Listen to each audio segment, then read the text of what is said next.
What is up, everybody? Welcome into this Tuesday episode of Flippin Bats, where we got a lot of good stuff to talk about. We are 1 week away from the trade deadline, so we're going to talk top 5 players that I think are going to be traded and where they are going to go. Also, have a really good honesty hour. Alex and I, we're getting in the trust tree. We got something good to talk about today. Also, would you rather, our new game, Twitter questions. This one's going to be a blast.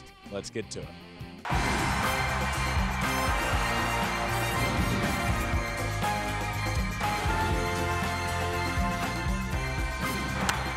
ball onto the track, at the wall, it's gone! Home run! Turns on a ball, deep right field, and gone! What a game, what a moment.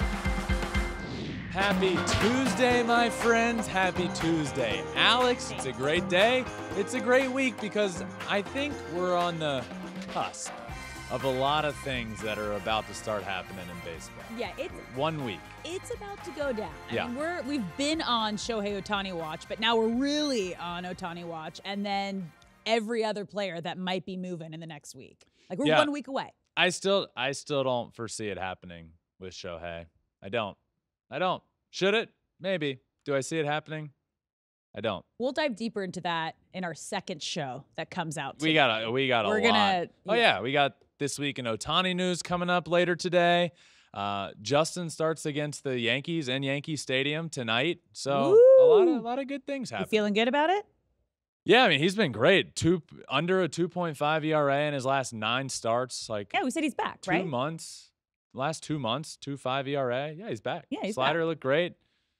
Yeah. Well, you've actually asked me that twice, I think, over the last month. And my first time, if you remember, I was a little hesitant. Yeah. And then there was one start in there that I was right to be a little hesitant. Yep. The last start, it was back. He's Okay. back. I'll make sure I text you. But don't quote me if something doesn't go good. I'm just going to make sure I text you during the game. Oh, no. Yeah, it's going to happen. Okay. But we are a week away from the trade deadline. So we got to talk some deadline predictions here. Okay? Yep. We're going to go through top 5 players most likely to get traded. Again, we don't know for sure, but we're just going to go through. Or do we? Maybe. Hey, little insider info right there. Okay. I'm going to give you a player. You tell me where you think they're going to go. Deal. Okay. We're going to start with Cody Bellinger. Ooh. Where is he going? Dodger great. Cub legend.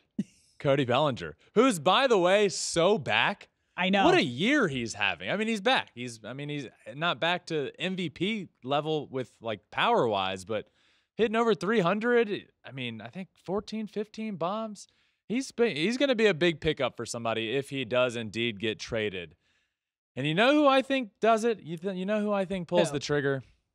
I think the Yankees. Ooh. And the more I was thinking about this, I could see the Yankees being the perfect long-term fit for Cody Bellinger. So I think they trade for him. Okay. And he's on a 1-year deal. And he's done more than I think what the Cubs could have even imagined. I mean, they paid him like he was somewhere in between that MVP player and the player he's been the last few years, and he's been closer to that MVP player. I mean, since June 24th, he's batting .446 with an OPS over 1,100. I mean, he's on fire. I think the Yankees get it done. I don't think the Yankees go as big. You know, there was that rumor out there about the Yankees and Shohei. I don't think that happens. But I could see them going after a guy like Bellinger, who I do think is a good long-term fit there for the Yankees. You know, in center field for now and until their top prospect, Jason Dominguez, comes along, then you can move him, and he has the flexibility of playing first base, can play outfield. Obviously, can DH whenever. Great defender, though. I think he's a really good fit for that lineup. And the important part here with the Yankees is they have to keep playing well. It's been bad. They play well against the Royals, so they're still obviously within reach. You get Aaron Judge back. You add Bellinger. That's the offensive bat that this team was so desperately missing. We talked so much this year about how, yeah, it's great the Yankees added Carlos Rodon, but how much different is their lineup? Cody Bellinger makes the lineup very different. I could see that happening. I also think that his vibe is going to work in New York. Obviously, here in LA, Hollywood did great. He understands big market, big media. I like it. Yeah. I like that. We'll see. All around. Okay, let's move on to our next player, Lance Lynn. Lance Lynn, one of probably quite a few White Sox that's going to get moved. If I had to say, Right, they're going to clear house, right? They should. They should. They should. Who the hell knows what that organization's going to do, though? They always keep you on your toes, and not in a good way. You're just always wondering, what are they going to do? Are we going to go from bad to worse, or what are we going to do? Yes, you got a pitcher in a market where pitchers are going to be heavily coveted, and there's not a ton of top-tier pitchers out there. So what's going to happen is a lot of teams, or at least some, will be willing to overpay to get what they need to for this year. And I'm not saying this team is going to overpay. I just think the pitcher market is interesting this year because you do have a lot of teams out there that are really good, that are just missing pitching, but there's not a ton out there, but they're going to be willing to give up a good bit to get it because it puts them over the top this year. One of those teams, in my opinion, is where I think Lance Lynn lands. The Arizona Diamondbacks, who have two really good pitchers right now, a rest of the rotation that is not very good. You have Zack, you have Merrill Kelly, and then a big drop-off. And a Lance Lynn type of veteran arm that's pitched in big games. Obviously, not great this year. Not great. However, his numbers, his advanced analytics, all is there. Everything is – Lance Lynn has been Lance Lynn for – we know what he is. He's going to throw a lot of fastballs. They're all going to move in different directions. They'll be straight. They'll cut. They'll sink. He does everything with his fastball. He knows how to get outs, and he knows how to get outs in big games, and he knows how to eat innings. And a Diamondbacks team desperately could use that veteran starter in the rotation to go with that really, really young team. I like that. Well, let's stay with another White Sox pitcher. As you mentioned, they might be offloading quite a bit here. Lucas Giolito. They might be offloading quite a bit, and they should, because you have these arms like Lynn, like Giolito, that you should be able to get some pretty good returns for. You're not going to be getting, two top 3 prospects in an organization, but guys that could certainly help your organization win in the future, and I think they should do that, and Giolito is one of them. I think Lucas Giolito goes to the Orioles, is my prediction. Another team, very young, offensively is there and ready. Pitching-wise, needs some help. I think Giolito is a great fit there. This is a fit, and obviously, like you said at the beginning of this, Alex, who knows? Who knows? Maybe. Who knows? But this is a fit that I've felt like for a while now. When the White Sox got off to that tough start, and you first start having the first inklings of trade discussions, and for me, my head starts having those conversations in early June, and I'm dumb for doing that. But in early June, I'm thinking, Giolito could be a perfect fit for this Orioles team. So I'll say Giolito to the Orioles. I like it. Okay, we're going to stay with the arms because, as you mentioned, there's a lot of teams that need pitching. So our next pitcher, Eduardo Rodriguez. So I think Eduardo Rodriguez, this one in particular is a little bit different because he is under control for longer. He does have an opt-out after 2023, but the contract is for, I believe, 3 more years. Whereas when we're dealing with Giolito and Lance Lynn and those guys, it's different. So the return you're going to have to give isn't as steep, right? The Orioles, who are, good right now and ready to win now, just need pitching. They won't have to give up a ton. And we heard them say actually this week that they're not going to give up a ton. Yep. With a guy like Eduardo Rodriguez, I think he's a perfect fit for a team like the Cincinnati Reds. Ooh. Who are just now starting to come into their own, right? Is this the year that the Reds believe they can get into the playoffs and win it all? I don't think so. But is the next 3 years, the next 5 years, will the Reds be there for all of that? I really believe so. And having a guy that you can have under control and having the talent in the minor leagues that you are able to get a guy like this. They will have to give up a little bit more to get a guy like Eduardo Rodriguez. However, I don't think it's a bad thing to give up a good bit when you already have in that rotation Hunter Green, Nick Lodolo, Andrew Abbott. You could add this guy and have the perfect arm. I understand there's the opt-out there, but if he goes to Cincinnati, obviously as a pitcher, it's not the most fun place to pitch in the world because the ball launches out of there, but the team, it's exciting. There's they have the future. They have, I think we talked about it a couple weeks ago, the most exciting young group of rookies on that team, and you can feel that they're really taking that next step. Don't you? You would think you want to be a part of something like that. Yeah. Right? Absolutely. And I think that's why the Reds should be willing to give up a little bit more to get a guy in and prove to him, hey, this is a place you want to be. Look how fun this is. Yeah. And then he's not going to exercise his opt-out. He wants to be there for 3 years and be a part of that team that obviously has Ellie and Matt McClain and Spencer Steer and Encarnacion Strand. And, there's so much fun. Yeah. I think that's a great fit. I like that, too. A lot of these arms where you see them going to are young teams. Yep. So that's good. That's what you need. Yep. Okay. Very last, but not least, another arm. Talking a lot of pitchers here, possibly on the trade market. Marcus Stroman. Yeah, Marcus Stroman is the top arm available at the deadline right now. And as you mentioned, a lot of pitchers, but that's often what we see is teams looking for one big arm to add, right? So pitchers are more often moved. Not that offensive guys aren't, obviously Bellinger, and there's some big offensive guys. But Stroman, I think, is the biggest arm at this trade deadline. And I believe that the Houston Astros are the perfect fit for him. Here's why. Okay. They have what it takes to go get him. And we've seen them do this in the past. We were just talking about this. How aggressive are the Astros going to be? I always think they're aggressive to the point of what makes us better in the ALCS and the World Series. They have the benefit of not thinking like a lot of these other teams do, these really young teams of, well, how much of our future do we sacrifice to benefit us right now?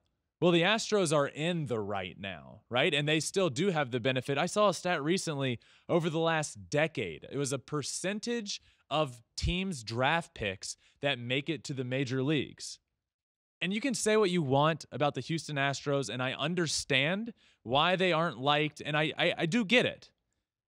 But the Astros are at the very top of that list.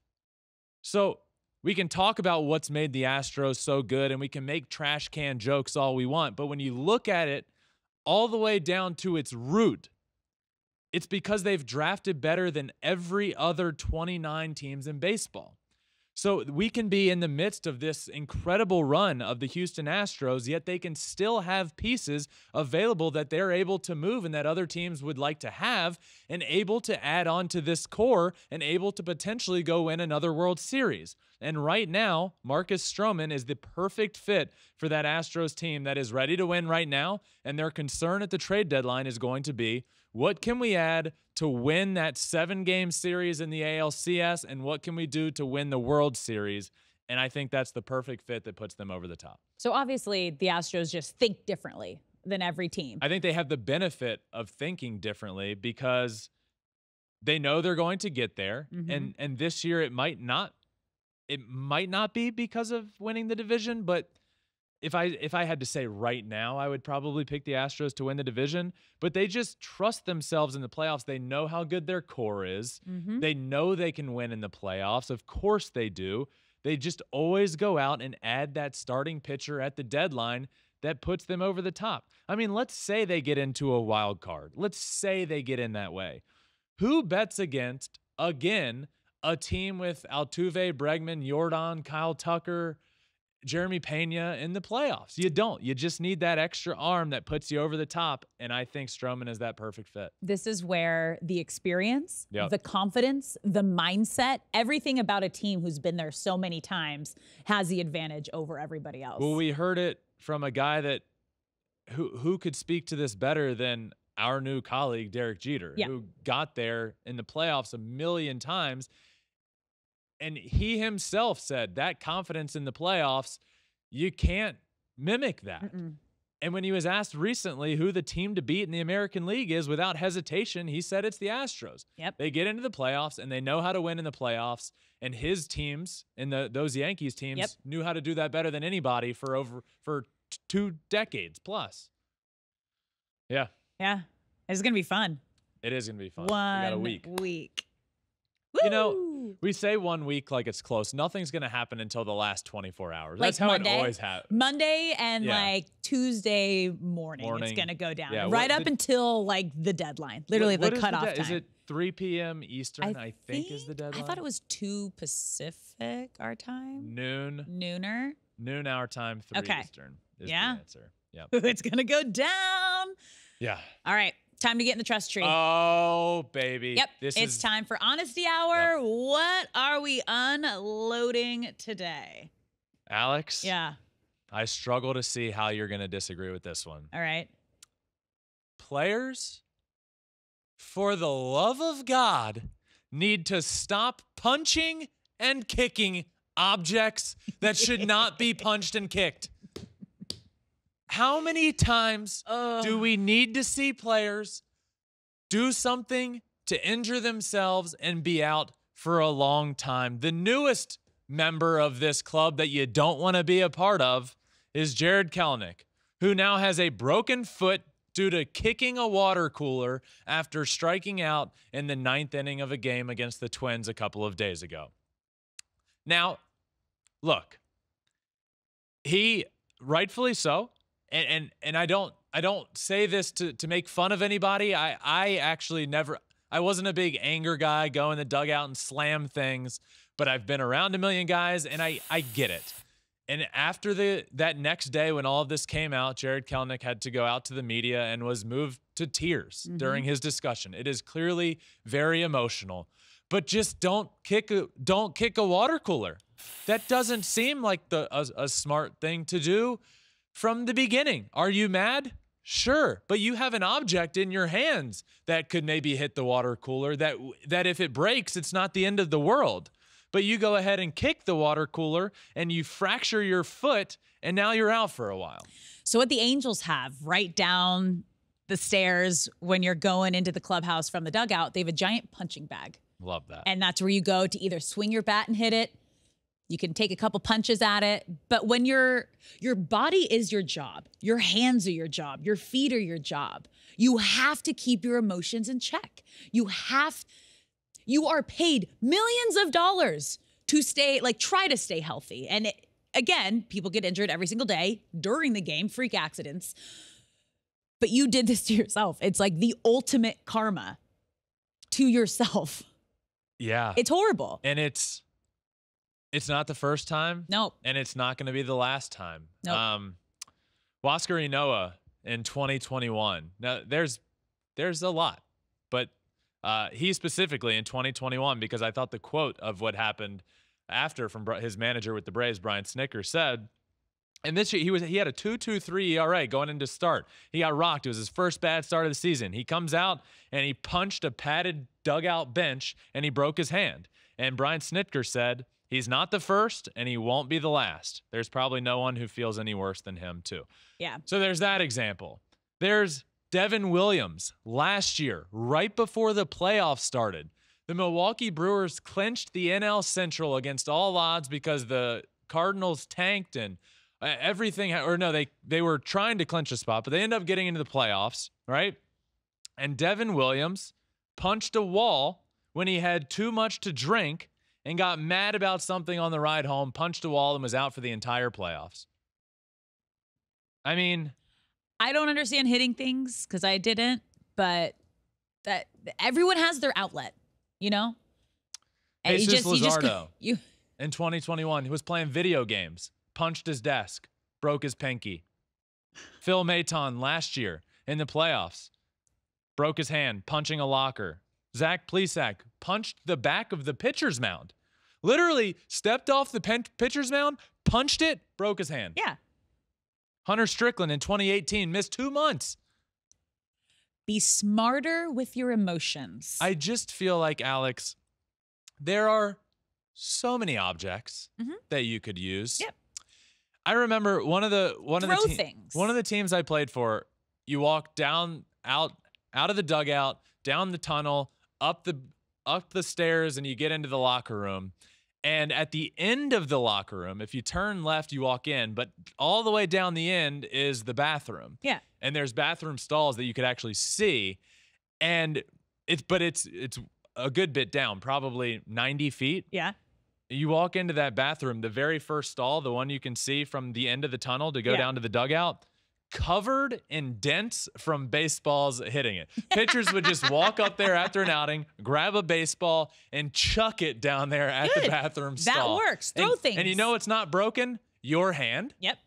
That seems like a smarter way to go about things. So honesty hour, stop punching and kicking things. Stop it. It's undefeated. You don't come out on top. You just don't. Use an object. Stop punching and kicking things. That is this week's Honesty Hour. All right, I am going to be honest again. I have no idea how this is going to go. Let's bring out producer Taylor for this segment. Would you rather? And fun fact about this, producer Taylor is the one that puts it all together and puts the players and all of their stats and puts together this game. So we're going to have some good conversations. And Taylor, thanks for hopping on out here, pal. Oh, you betcha. America's favorite producer back. America's sweetheart. People been talking. Yeah, America's sweetheart, according to 3 people on Twitter, back in the big chair. Yep. We're going to run it down. So in case you weren't here last week, essentially this whole thing is a player comparison, player A, player B. I'm going to give Ben some stats, some awards. Based off of that, he's going to pick one. And then if he picks incorrectly, or maybe the person that we didn't think it was, we're going to talk about it. Just to be clear, there's no incorrect, or can I be incorrect? There's no incorrect answer. But last week we did 1 Hall of Famer, 1 non-Hall of Famer. Yeah. This week could be 0 Hall of Famers, could be 1, it could be both. Who knows? And I'm going to take the player I think had the better career. So, are you ready? I am ready. All right. So the first iteration we're doing is pitchers. Okay. We're not going to list all the stats for the audio folk, but for the visual folk, you'll have some more. So, player A, 224 wins with a 3.48 ERA. Okay. Player B, 270 wins with a 3.68 ERA. And then player A, 1 Cy Young. Player B, 0 Cy Youngs. 0 Cy Youngs. Yes. With 270 wins. That's a lot of wins for not a single Cy Young award. Some would say. Now, I do know one of my favorite baseball trivia questions is that Nolan Ryan never won a Cy Young award, but he has way more than 271. A couple no-hitters too. A lot of no-hitters. Okay.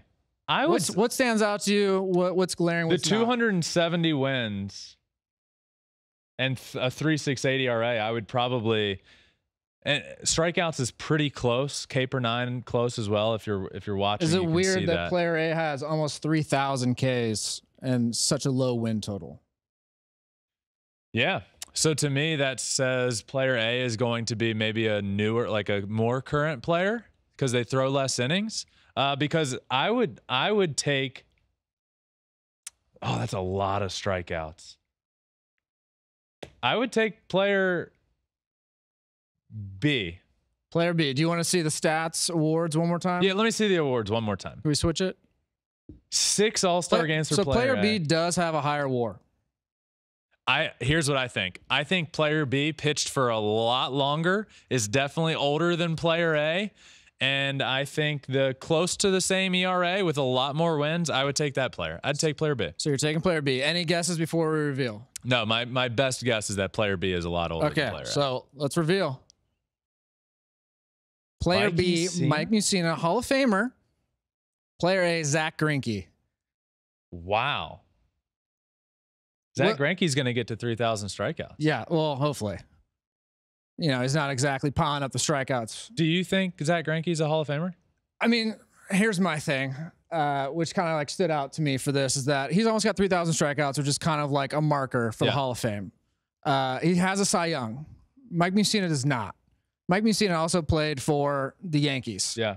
Zack Greinke played for some decent teams, but again, for the most part of it, he's playing for Diamondbacks and the Royals, not picking up a lot of wins. So obviously he's not as close to 300 wins that like you'd like for a Hall of Famer. A bad team for but a like lot if of you're his telling career. me that Zack Greinke, and he's got 6 Gold Gloves, you're telling me that he has more strikeouts and a Cy Young. I just don't understand a world we live in where Zack Greinke is not a Hall of Famer. Yeah, you add on top of that he absolutely rakes, and there's a bunch of silver sluggers in there. I was going to throw that in there, but I was like, Mike Mussina, he's not. I think he's a Hall of Famer, but my worry is that the committee that votes for this, in case you haven't heard, votes in a way that I feel like they're going to value wins heavily, though I don't think they should.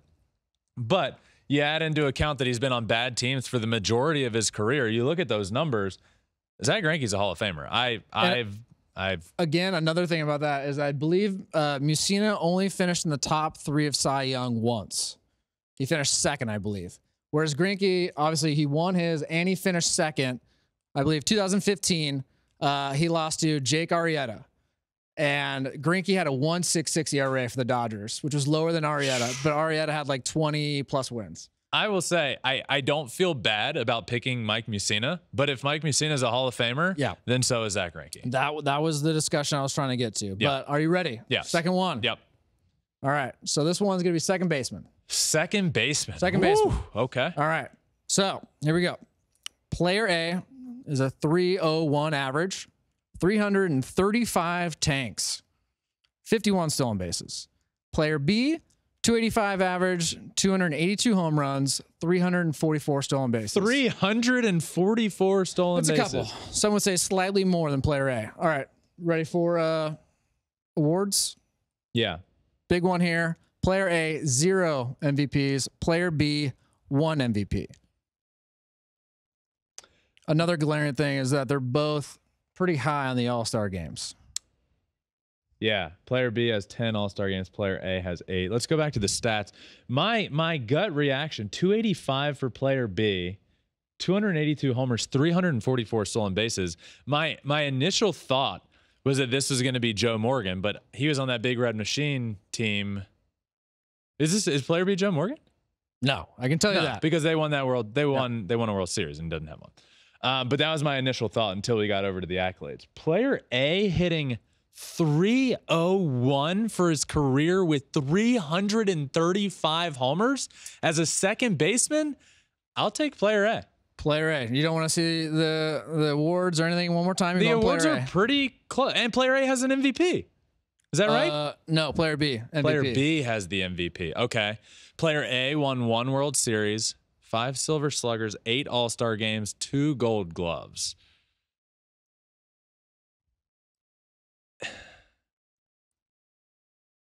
I think one of these. What's holding you up? I think one of these might be Ian Kinsler. Incorrect again. Okay. Let's just get to I will take player A's career. Player A. Player A. A lot answer. less stolen bases, but I'll take player A. Let's reveal. Robinson Cano, player A. Player B, Ryan Sandberg. Okay, that brings up a whole other discussion. Yep. So that again, things are brought up. So my main thing here for this one was essentially in the modern era of baseball, there are only 6 Hall of Famers that are second basemen, which is Alomar, Biggio, Carew, Morgan, Robinson, Sandberg. Okay. So and Jeff Kent, again, the leader, all-time leader in home runs, not Jeff a Hall Kent of Famer. Should be a Hall of Famer. I understand that Cano has some PED situation. Yeah, he does. A, do you think that Cano should be a Hall of Famer? And B, do you think the PEDs is just going to keep him out? Well, if you look at the numbers, if we're just going off of numbers, Robinson Cano is a Hall of Famer. Part B of your question, I do think it holds him out. If Barry Bonds isn't a Hall of Famer, then neither is Robinson Cano. 100%. Yeah. But again, I've watched the show a little bit. You also think that Barry Bonds should be in the Hall of Fame? Yeah, greatest hitter of all time. Got it. So, do you think Robinson? Yes. Yes, but you're saying that he won't. I'm saying if I had a vote, he's in. But I don't have a vote, and the people that do have a vote, I don't think he's in. Yes. I mean, I was looking at these numbers, and I was like, Robinson Cano has over 1,300 RBIs. and he's pretty close to 3,000 hits. Do you happen to know off the top of your head how close he was in his career to an MVP? Was he ever top 2 or 3? I think he was top 3 once, to be honest. I do think that matters.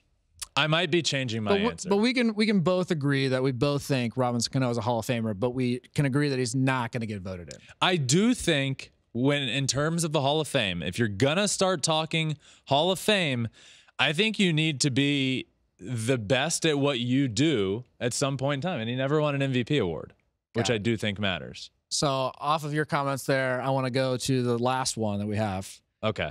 I'm on the fence about Cano. I'm on the fence. Okay.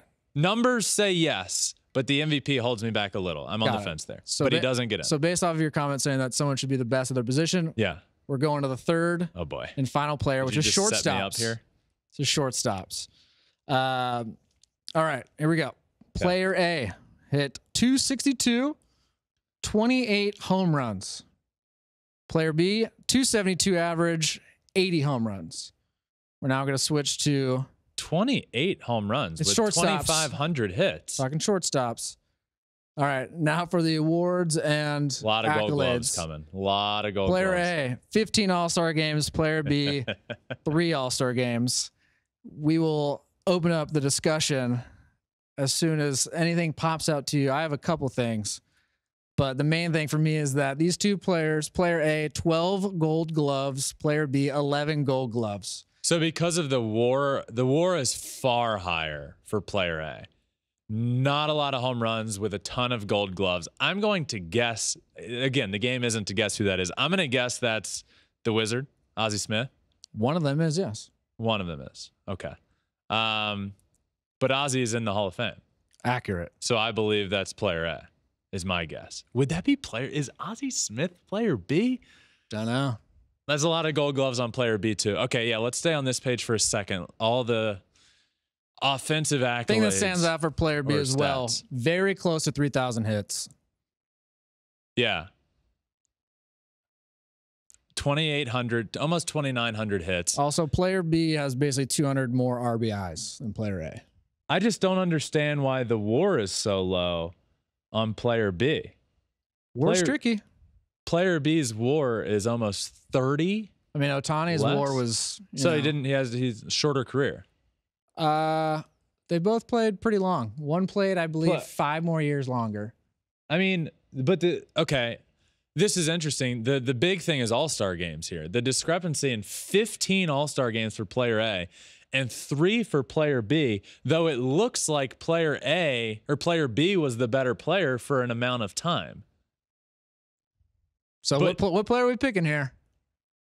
I mean, am I picking the better career or am I picking who is the better player? I'm asking you, Ben Verlander, what player are you picking? If you had to pick out a lineup and these two guys... If I had to pick out a lineup and plug one in, I'm plugging in player B. Player B is your guy. Almost 3,000 hits, a great defender, a higher average, more hits, almost triple the amount of homers, just under 1,000 RBIs. I'll take player B. And my guess here is that it's a short career. I don't know. I feel weird about what's about to happen. You want to find out? Yeah. What is it? Let's reveal. Ozzie Smith, player A. Player B, Omar Vizquel. Yep. I had a sneaky feeling this was happening. So again, Omar Vizquel is tied for the 6th most Gold Gloves out of any position. And he's not in the Hall of Fame. Well, and there are some off the field issues that happened in 2020. I believe it's his 6th year this year. I believe he started out in 2019, 43%. So he was on the ballot before anything came out off the field and got 43% before any of that. And then the year that allegations came out, 52%. And then since the allegations have come out, dropped 49, 23, down to 19 and a half. He's not getting it. So more than likely not going to make it. But again, what you brought up, one of the best, like when you're talking shortstops. Yeah. In terms of best defensive shortstops, it's Ozzie and Omar. Yeah. When I was in the Tigers organization, he was there. He was the first base coach for a while before he left to go coach in the White Sox organization. I want to just preface this statement with This is regardless of everything that happened Yes. off the field. Okay. Everything off the field, not a part of this. I saw him do, at the time he was in his 50s and was doing some of the coolest things. Like, you just watch him take infield, you watch him catch. He was doing that thing he's always done where he doesn't catch, you hardly even see the ball touch his glove and get into his hand. You think defense, you think best defenders in baseball history, and both of these names come up. Yeah, the thing for me when I wanted to do this one was a lot of the talk before the allegations came out was they ripped on him for not hitting enough power, or they ripped on him because he played too long. Yet Ozzie Smith is. Yeah, Ozzie Smith, I believe, played 19 years, and Omar played 24. Also, how is it a knock that someone is getting brought down because they played 24 years? If you're able to start or play for a Major League Baseball team after 24 years, I don't understand how that's a knock. Well, it goes Ricky back Henderson played for 25 years, folks, and no one rips on him for that. It goes back to the age-old question of, can you play yourself out of the Hall of Fame? You get knocked, and it seems like a lot of players do get knocked for just wanting to play longer. Yeah, I believe one of his last years was 2010, maybe. He played for the White Sox. Shout out to producer Logan. He had 280 in 100 games. Here's my question. Final question for you here. Yeah. Can we put the accolades back up and the WAR? Why? Okay, so Omar Vizquel played for 5 more years with better offensive stats, Gold Gloves about the same. Why is Omar Vizquel's WAR 30 points behind Ozzie Smith? That doesn't make any sense to me. Yeah, I couldn't tell you. You're also befuddled. Yeah, it's just, I don't know if I want to open with that can of worms, but Derek Jeter won a lot of Gold Gloves when he wasn't the best defensive shortstop. Yeah. But at the same time, I don't understand the WAR. Yeah, but you're not getting point. You're not getting WAR added. You're not getting added WAR for winning the accolade of Gold Glove. Yeah. I don't understand them. Yeah. But in terms of the All-Star games, which is also crazy to me, I just think him playing in Cleveland, and at that time you had Nomar, you had Jeter. It's taken away an A-Rod. You're taking away a lot of All-Star games. Yeah. But at the same time, you're not just run into 11 Gold Gloves for no reason. If I'm plugging one into my lineup, I think the better of these two offensively is Omar Vizquel. And I think defensively, they're both considered the best of all time up there in that conversation. I would take Omar Vizquel here. So out of all 6 players, you think all of them should be Hall of Famers except for Cano. Cano, you're kind of on the fence about. All 6. Run back through those names real quick. It's Greinke, Mussina, both Hall of Famers, yes. Sandberg, Cano, Smith, Vizquel. But more than likely, Cano and Vizquel are not making it. Yeah, they're not. Yeah, they're not making it. Yeah. The most on the fence just by career. No, that's not true because he's the freaking wizard. Ozzie Smith is a Hall of Famer. They're all 6. All 6 had Hall of Fame careers. Yes. Obviously, some stuff that we'll keep. I would say out last question on Vizquel. If the allegations don't come out, Hall of Famer, he gets in. You think he gets voted in? Yeah, because he got to 52.6. Yeah. You think he makes that extra 20? In year 2, he was at 50 something. Yeah, yeah, I think he gets in. He makes it in. Okay. Yep. So that's it. That was good. That's Producer Taylor. Good work. I feel like I like this because it provides a good discourse, it brings about a good conversation I honestly, I knew Robinson Cano you asked me how good Robinson Cano's career was, and I would say for a short period of time, he was the best at what he does. Those numbers are Hall of Fame numbers. I would have undervalued his career just in my mind a little bit from where he actually was. And I think not knowing who it is and putting them side by side creates a good discussion. So thank you, sir. Got it. All right. And that does it for Who Would You Rather? I'll get the hang of it after week 2. That does it for Would You Rather. All right. It is Twitter questions time now. Alex is back, and Alex has all of the Twitter questions. This might actually be our last Twitter question segment because, right, Elon's changing the name? Are we going to keep calling it Twitter questions, or are we going to change the name of this? I'm still calling it Twitter. Didn't like Google go through didn't Google like technically like Alphabet or something now? Everybody still calls it Google. Oh, I don't, it isn't Google? I think it's Google. It's like when Facebook went Meta. And it's like, it's still Facebook. You know what it's like? What? Twitter and tweeting has become a verb. It will forever. It's a tweet. It's like the difference between Uber and Lyft. Uber will I'm going to take an Uber, even if you're taking a Lyft, because Uber became the first. verb. Yeah. You know? Yeah. And that's like Twitter. Okay. Elon can try and change it however much he pleases. But it's Twitter. Ben's having a moment with the Twitter name change. I just so much let's change. Get to these TQs. Why are we changing everything? It's okay. I know change is scary and it's hard. We're here for you. It's going to be okay. Okay, let's get to it. Our first one is from Jack. Jack's question: you're batting in the final game of the World Series. Who would you rather face on the mound? Justin Verlander or Shohei Ohtani? Can we just appreciate for 1 second? I like how you just called him Jack. I was trying to keep it PG. This guy's Twitter handle listening. is Jack the Goff. Yeah. Which, I wasn't trying if you to start go there, saying it real fast, Jack the Goff. I can't. I don't want to lose right, it. I got to keep it together. I got to keep it together. You're batting the final game of the World Series. Who would you rather face on the mound, Justin or Shohei Ohtani? That answer's pretty simple for me. I was a big, I like facing guys that I've faced before, you know, and once you have success off of somebody, and you hit a home run off of somebody. It's a good thing for your mentals heading into the at-bat. And I am 1 for 1 in my career with a home run off of Justin. And this seems like the easy answer. There's a video about it, right? Oh, no one's seen it. You never post about it. There's a video.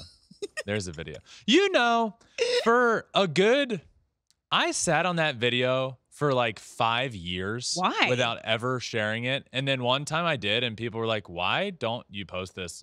This is super cool. Yeah. And I've just started coming around to it more. But yeah, for literally 5 years, I don't know. I mean, Ken Griffey Jr. saw it and loved it. So I know. Everyone loves it. Yeah, I posted it recently because Ken Griffey was like, I saw this. This is awesome. And if Ken Griffey Jr. says it's awesome, you do it. then you just then it's awesome. Then it's awesome. It's great. So yeah, I'm gonna say Justin. Although what? Ending my life 1 for 1 with a homer off of Justin is pretty good. And I've always said I'm not facing him again. Oh, so then you can't face him because you already did. Then it's Shohei Ohtani. Yeah. But you don't want to strike out. What about a homer in the World Series off of him? That's a little bit cooler than a spring training homer. That is. I'll say Justin. Okay. That's fair. On to our next Twitter question. This one comes from Brave Central. Will the Braves pitching staff hold them back when October rolls around? Not the pitching staff. The pitching as a whole, I think there is some holes. The bullpen, specifically before you can get to Raisel Iglesias, I definitely think they could use some help there. I just think the rotation, the pitching staff needs to get healthy. You know, okay. I want to see Max Fried. When Max Fried's right, he's a Cy Young caliber pitcher. And the reason I'm comfortable saying no in the playoffs and against the National League is because you look around and who are the juggernauts in the National League that they're going to compete against? Let's just use the Dodgers as of right now. Their pitching's not, that's just going to be an offensive. That series is going to be ridiculous. I mean, offensively. Oh, yeah. I think the Braves starting pitching will be okay in the playoffs. I do think they need to add a bullpen arm to bridge that gap between the staff and Raisel Iglesias at the back end of the bullpen. But I do not believe it's to the point where it's going to hinder them and hold them back from what they want to get done. I think they're the best team in the National League right now. Yeah. Arguably the best team in baseball. They're the best team in baseball right now. Yeah. All right, let's move on to our next Twitter question. This one comes from Colin. If the Angels get a starter and another late bullpen arm and get healthy, you think they make the playoffs and shock the world and win the World Series and sign Ohtani to a 10-year, $750 million contract? I don't see a world in which that doesn't happen, actually. Shout out Colin Ballister, by the way. Big leaguer, pitched in the big leagues for like 5-6 years. I know him well. Great dude. Great question. Yeah, I think, I would be shocked if this doesn't happen. When was the last time things didn't fall perfectly into place for the Los Angeles Angels? 2002. Forever. No, every year it doesn't fall perfectly into place. When they won the World Series. When they won the World Series was the last year that it did not go their way. It's the 1 year. There was an easier way of saying that. Yeah, there's one. The last time it went their way. I could have stopped at one. Yeah. That it did not go their way. Yeah. Wow. I made that way more confusing than I needed to. But great question, Colin. I've talked a lot about the Angels lately, as everybody has been, and it is they're in a precarious situation, if you will, to say the least. Okay. Yep. It's gonna be interesting. We're on Ohtani watch for the week. All right, on to our next Twitter question. This one comes from Correct Opinion Haver. Well, no point in even asking then. He knows the right answer. Nope. Which team season is Barbie and which team season is Oppenheimer? Ooh. Alex, we talked about this, I think, on the Friday show last week. Did you see any of them? I haven't seen anything. No, not yet. I still haven't seen anything. But when I think Barbie, I think happy, joyful, having a lot of fun. Reds? Reds are a great answer for Barbie, I think. And, if you skew it a little bit, red is pretty close to pink. Shades of red. Yeah. I would say orangey reds. Yeah. I think close enough. Okay. Oppenheimer. This is a no-brainer. Dark, not great things. Blowing up. Things blowing up right in your face. New York Mets. Yep. Has to be. It has to be. Yeah. I mean, to be fair, this is without me seeing any of the movies. I don't even know what Oppenheimer's about. Well, I know what Oppenheimer's about, obviously, but I haven't seen it. I know what it's about. Yeah. But I just haven't seen either. There's a world in which you say the Rays are like Oppenheimer because of Cillian Murphy, Tyler Glasnow, they're the same person. Okay. We'll go Reds and Mets. Yeah. Last question. Okay, this one comes from Yotaro. How many years of Shohei's 2023 season would it take for him to be widely considered the GOAT? So if you've been listening to me over the last, 2 years, I'm very particular with my wording when it comes to Shohei, who I do consider the most talented player to ever play the game. I don't often, it might have come out at some times during my loud, outspoken outbursts about Shohei, but I don't often say greatest of all time because I believe this wholeheartedly in any sport. To be considered the greatest, longevity has to be involved. Yeah. Right? You have to do it over an extended period of time. And this 3-year stretch specifically that Shohei is on, I don't think is long enough to yet say greatest. I think the greatest conversation comes about when you're talking like decade plus. I think Shohei is a different answer for that. I don't think he needs to. I think if he's doing what he's doing right now and since 2021 for another, I'll say, if he's doing this specifically for another 2 years, I think he's the greatest of all time. So 5. If he has 5 total years MVP-style two-way player seasons. Yeah.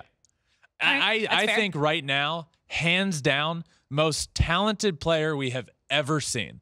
But for him to, and I already think he's one of the game's greatest. Yeah. But to be considered the GOAT, the greatest of all time, in a sport where that question is honestly hard to do to begin with, because you can look to to football, you look at the field general, the guy that holds the football the most, and you can point to Tom Brady, who won the most. In basketball, you can hold the ball every time down the court, and you can at least narrow it down to probably MJ and LeBron. Yep. In baseball, that conversation is all over the place. Like, you could go Babe Ruth, and you wouldn't be wrong, and you could say that's a terrible answer. And, it's like, how do we differentiate? And there's so many different answers to that question. But if Shohei does what he's doing for 2 more years and does what he's been doing since 2021 for half a decade, he will be the greatest player in the history of baseball. Fair? That's fair. Right? Well, he's also playing like 2 positions, so you just put those together, 5 and 5. It's like he's doing a decade. And that's how we're going to end this show, my friends. Alex and I are going to discuss that logic here in a second. What? Makes perfect sense. It does. That's the last question. That was the last question. That was great. Yeah, was thank great. you guys. Great, fun episode. We have another one. If you're listening in the afternoon, This Week in Shohei Ohtani News is out. If you're listening in the morning, This Week in Shohei Ohtani News will be coming up in just a little while. A bit of a different one this week because, again, we are exactly 1 week out from the trade deadline. Our Fox Sports writers, all of them, came together and put together trade proposals and where they could see Shohei landing. There are 12 of them. We are going to go through all of those and say whether they are right, whether they are wrong, whether it happens, whether it doesn't happen, and ultimately, will he go anywhere? And if you listen to the beginning of the show, you know I have my doubts, but we'll see if these trade proposals can sway me. This one has been a blast. Thank you all for listening. Make sure you're subscribed anywhere you listen to your podcast, Apple, Spotify, wherever. We're also on all social media, Twitter, Instagram, Facebook, TikTok, Threads, and you can watch everything on YouTube at Flippin Bats Pod for all of them. That does it for this first Tuesday episode of Flippin Bats. Until next time, my friends,